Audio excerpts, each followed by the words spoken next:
In this video, I'm going to break down the best way for you to take your photos so you can easily compare progress over time. And I find that this starts with getting one very important thing right that most people get wrong, and that is their location within the frame.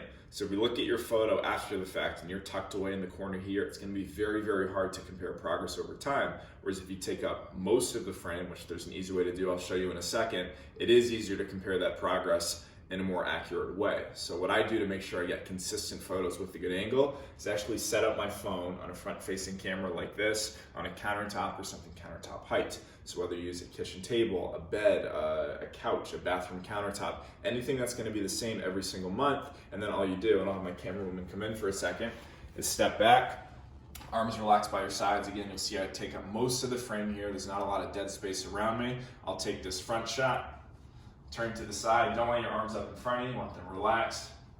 And then one back shot. If you want, you can get that extra side shot facing the other way. You don't necessarily need to.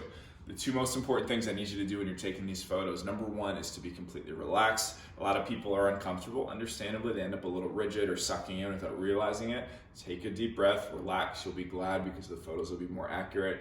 The other thing for us to consider is what you're actually wearing. So although it may be tempting to kind of bundle up early on because you don't feel super comfortable, I would recommend wearing something form-fitting, which over time, again, I keep reiterating this point, you will be glad because you can more accurately assess progress compared to, say, if your first photos were in a hooded sweatshirt tucked in the corner, and then over time you're like, well, I don't feel like I'm making progress. Whereas if you had accurate photos where you could actually get a closer look at how you're doing, you'd be able to highlight that success a lot more. So again, just a few considerations when you're taking your photos.